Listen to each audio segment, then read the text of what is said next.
ಆತ್ಮೀಯ ಸ್ನೇಹಿತರೆ, ಎಲ್ಲರಿಗೂ ಗೋಲ್ ಬೋರ್ಡ್ ನ್ಯೂಸ್ ಚಾನಲ್ಗೆ ಸ್ವಾಗತ. ಈ ಒಂದು ವಿಡಿಯೋದಲ್ಲಿ ರಾಜ್ಯದ ಸುಮಾರು ಬಹಳಷ್ಟು ಜಿಲ್ಲೆಗಳಿಗೆ ಈಗಾಗಲೇ ಬರಪೀಡಿತ ತಾಲೂಕುಗಳ ಪಟ್ಟಿಯನ್ನ ಈಗಾಗಲೇ ರಾಜ್ಯ ಸರ್ಕಾರ ಪ್ರಕಟಣೆಯನ್ನ ಮಾಡಲಾಗಿದೆ. ಸ್ನೇಹಿತರೆ, ಮೊದಲನೇ ಹಂತದಲ್ಲಿ ಸುಮಾರು ಆ ಬಹಳಷ್ಟು ಜಿಲ್ಲೆಗಳನ್ನ, ಸುಮಾರು 10 ರಿಂದ 15 ಜಿಲ್ಲೆಗಳ ತಾಲೂಕುಗಳನ್ನ ಈಗ ಬರಪೀಡಿತ ಪಟ್ಟಿಗಳಲ್ಲಿ ಸೇರಿಸಲಾಗಿತ್ತು. ಸ್ನೇಹಿತರೆ, ಈಗಾಗಲೇ ನನ್ನ ಕಳೆದ ಒಂದು ವಿಡಿಯೋದಲ್ಲೂ ಕೂಡ ಯಾವ ಯಾವ ತಾಲೂಕುಗಳನ್ನ ಬರಪೀಡಿತ ತಾಲೂಕುಗಳ ಪಟ್ಟಿಯಲ್ಲಿ ಸೇರಿಸಲಾಗಿದೆ ಎನ್ನುವಂತಹ ಮಾಹಿತಿಯನ್ನ ಕೂಡ ತಿಳಿಸ್ಕೊಟ್ಟಿದೆ ಸ್ನೇಹಿತರೆ.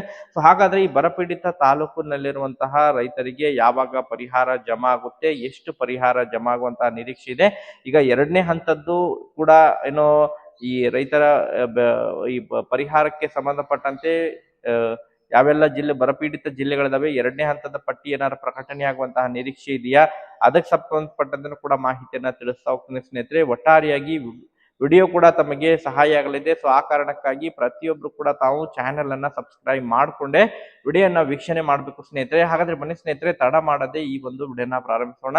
ಹೌದು ಸ್ನೇಹಿತರೆ, ಈಗಾಗಲೇ ಈ ಬಾರಿ ಕಂಪೇರ್ ಮಾಡಿದ್ರೆ, ಕಳೆದ ವರ್ಷಕ್ಕೆ ಕಂಪೇರ್ ಮಾಡಿದ್ರೆ ಈ ವರ್ಷ ವಾಡಿಕೆಗಿಂತ ಕೂಡ ಬಹಳಷ್ಟು ತೀರಾ ಮಳೆ ಪ್ರಮಾಣ ಕಡಿಮೆ ಆಗಿದೆ. ಕೆಲವೊಂದು ಕಡೆ ಉತ್ತಮವಾದಂತಹ ಮಳೆಯಾಗಿರೋ ಬಗ್ಗೆ ಕೂಡ ವರದಿಯಾಗಿದೆ ಸ್ನೇಹಿತರೆ.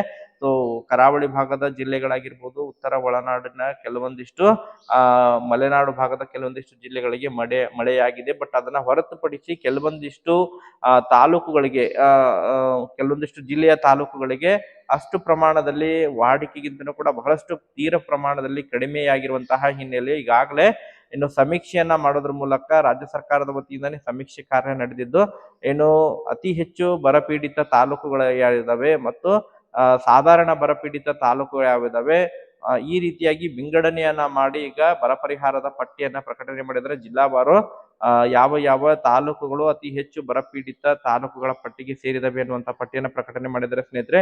ಈಗಾಗಲೇ ನಿನ್ನೆನೂ ಕೂಡ ಅದ್ರ ಬಗ್ಗೆ ಅಪ್ಡೇಟ್ ಅನ್ನು ಕೊಟ್ಟಿದ್ದೆ. ಹಾಸನ ಜಿಲ್ಲೆಯಲ್ಲಿ ಅರಕಲಗೂಡು ಆಗಿರ್ಬೋದು, ಅರಸೀಕೆರೆ, ಹಾಸನ ಮತ್ತು ಹೊಳೆನರಸೀಪುರ ಆಗಿರ್ಬೋದು, ಚಿಕ್ಕಮಗಳೂರು ಜಿಲ್ಲೆ ಆಗಿರ್ಬೋದು, ಚಿಕ್ಕಮಗಳೂರು ಜಿಲ್ಲೆಯ ಕೊಪ್ಪ, ನರಸಿಂಹರಾಜಪುರ ಆಗಿರ್ಬೋದು, ತರೀಕೆರೆ ಆಗಿರ್ಬೋದು, ಆಜಂಪುರ ಆಗಿರ್ಬೋದು, ಕೊಡಗು ಜಿಲ್ಲೆಯ ಸೋಮಾರಪೇಟೆ ಆಗಿರ್ಬೋದು ಸ್ನೇಹಿತರೆ. ಅದರ ಜೊತೆಗೆ ಉತ್ತರ ಕನ್ನಡ ಜಿಲ್ಲೆಯ ಮುನಗೋಡು ಮತ್ತು ಯಲ್ಲಾಪುರ ಆಗಿರ್ಬೋದು, ಯಾದಗಿರಿ ಜಿಲ್ಲೆಯ ಶಾಪುರ ಆಗಿರ್ಬೋದು ಸ್ನೇಹಿತರೆ, ವಿಜಯನಗರ ಜಿಲ್ಲೆಯ ಹೊಸಪೇಟೆ, ಹಡಗಲಿ ಆಗಿರ್ಬೋದು, ಹಗರಿ ಬೊಮ್ಮನಹಳ್ಳಿ ಆಗಿರ್ಬೋದು, ಸೊ ಹರಪನಹಳ್ಳಿ ಆಗಿರ್ಬೋದು, ಈ ರೀತಿ ಸೊ ಅನೇಕ ತಾಲೂಕುಗಳನ್ನ ಬರಪೀಡಿತ ತಾಲೂಕುಗಳ ಪಟ್ಟಿಗಳಿಗೆ ಈಗಾಗಲೇ ಸೇರಿಸಿಕೊಂಡಿದ್ದಾರೆ ಸ್ನೇಹಿತರೆ. ಸೊ ಈ ಒಂದು ಆ ಬರಪೀಡಿತ ತಾಲೂಕುಗಳಿಗೆ ಸಂಬಂಧಪಟ್ಟಂತೆ ಈಗಾಗಲೇ ಕೇಂದ್ರ ಸರ್ಕಾರಕ್ಕೂ ಕೂಡ ಸೂಚನೆಯನ್ನ ಕೊಟ್ಟಿದ್ದಾರೆ. ಆದಷ್ಟು ಶೀಘ್ರದಲ್ಲೇ ಬರಪೀಡಿತ ತಾಲೂಕುಗಳಿಗೆ ಬರ ಪರಿಹಾರವನ್ನ ಕೇಂದ್ರದ ಮೂಲಕ ಏನು NDRF ಮತ್ತು NDRF ಮಾರ್ಗಸೂಚಿ ಏನಿದೆ, ಆ NDRF ಮಾರ್ಗಸೂಚಿ ಅನುಸಾರವಾಗಿ ಬರ ಪರಿಹಾರವನ್ನ ಜಮಾವಣೆ ಮಾಡಬೇಕು ಎನ್ನುವಂತಹ ಈಗ ಸೂಚನೆಯನ್ನ ಕೂಡ ಕೊಟ್ಟಿದ್ದಾರೆ ಸ್ನೇಹಿತರೆ.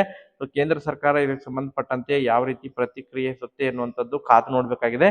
ಬಟ್ ಈಗಾಗಲೇ ರಾಜ್ಯ ಸರ್ಕಾರನು ಕೂಡ ತುರ್ತಾಗಿ ರೈತರಿಗೆ ನೆರವಾಗಲಿಕ್ಕೆ ಮುಂದಾಗ್ತಾ ಇದ್ದು, ಬರ ಪರಿಹಾರಕ್ಕೆ ಸಂಬಂಧಪಟ್ಟಂತೆ ಅಂತಿಮವಾದಂತಹ ಸಮೀಕ್ಷೆ ಕಾರ್ಯ ಇನ್ನೊಂದು ಹಂತದಲ್ಲಿ ಸಮೀಕ್ಷೆ ಕಾರ್ಯ ಕೂಡ ನಡೆಯಲಿದೆ ಅನ್ನುವಂತಹ ಮಾಹಿತಿಗಳು ಕೇಳಿಬರ್ತಾ ಇದ್ದಾವೆ ಸ್ನೇಹಿತರೆ.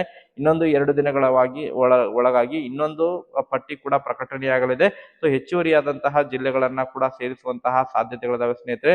ಸೊ ಹಾವೇರಿ ಜಿಲ್ಲೆ ಆಗಿರ್ಬೋದು, ಸೊ ಇನ್ನಿತರೆ ಕೆಲವೊಂದಿಷ್ಟು ಜಿಲ್ಲೆಗಳನ್ನ ಕೂಡ ಸೇರಿಸುವಂತಹ ಭರವಸೆಗಳು ಇದಾವೆ ಎನ್ನುವಂತಹ ಮಾಹಿತಿಗಳು ಈಗಾಗಲೇ ಆಯಾ ಒಂದು ಜಿಲ್ಲಾ ಉಸ್ತುವಾರಿ ಸಚಿವರು ಕೂಡ ಹೇಳ್ತಾ ಇದ್ದಾರೆ. ಒಟ್ಟಾರೆಯಾಗಿ ವೇಟ್ ಮಾಡೋಣ. ಅದರ ಜೊತೆಗೆ ಬರ ಪರಿಹಾರಕ್ಕೆ ಸಂಬಂಧಪಟ್ಟಂತೆ ಈಗಾಗಲೇ ಬಹಳಷ್ಟು ರೈತರು ಕೂಡ ಕನಿಷ್ಠ ವಿಶೇಷವಾದಂತಹ ಪ್ಯಾಕೇಜ್ ಅನ್ನ ಘೋಷಣೆ ಮಾಡಬೇಕು ಎನ್ನುವಂತಹ ಪಟ್ಟನ್ನು ಈಗಾಗಲೇ ರೈತರು, ರೈತಪರ ಸಂಘಟನೆಗಳ ವತಿಯಿಂದ ಈಗಾಗಲೇ ಸರ್ಕಾರಕ್ಕೆ ಮನವಿಯನ್ನ ಸಲ್ಲಿಸುವಂತ ಕೆಲಸಗಳನ್ನ ಕೂಡ ಮಾಡ್ತಾ ಇದ್ದಾರೆ ಸ್ನೇಹಿತರೆ.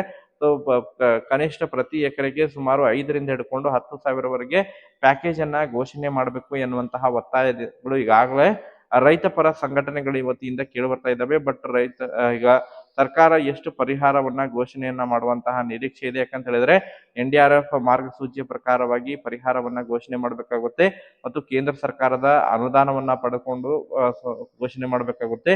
ಸೊ ಆದಷ್ಟು ಶೀಘ್ರದಲ್ಲಿ ಮ್ಯಾಕ್ಸಿಮಮ್ ಆಗಿ 1 ವಾರದ ಒಳಗಾಗಿ ಈಗ ಪರಿಹಾರ ಘೋಷಣೆ ಮಾಡುವಂತಹ ನಿರೀಕ್ಷೆ ಇದೆ ಸ್ನೇಹಿತರೆ. ಮ್ಯಾಕ್ಸಿಮಮ್ ಆಗಿ ಸುಮಾರು 3 ರಿಂದ ಹಿಡ್ಕೊಂಡು ಪ್ರತಿ ಎಕರೆಗೆ 4 ರಿಂದ 5,000ವರೆಗೆ ಪರಿಹಾರ ಜಮಾ ಆಗುವಂತಹ ನಿರೀಕ್ಷೆ ಇದೆ. ಅಧಿಕೃತವಾಗಿ ಅಪ್ಡೇಟ್ಗಳು ಲಭ್ಯವಾದರೆ ಮತ್ತೆ ಅದರ ಬಗ್ಗೆ ತಮಗೆ ಮತ್ತೊಂದು ವಿಡಿಯೋ ಮಾಡಿ ಮಾಹಿತಿಯನ್ನ ತಿಳಿಸ್ಕೊಡ್ತೀನಿ ಸ್ನೇಹಿತರೆ.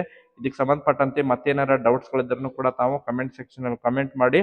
ಮತ್ತು ಪರಿಹಾರದ ಪಟ್ಟಿ ವೀಕ್ಷಣೆ ಮಾಡ್ಬೇಕಂತ ಹೇಳಿದ್ರೆ ಟೆಲಿಗ್ರಾಮ್ ನಲ್ಲಿ ಇರುತ್ತೆ, ಹೋಗಿ ಚೆಕ್ ಮಾಡಿ. Thank you for watching this video.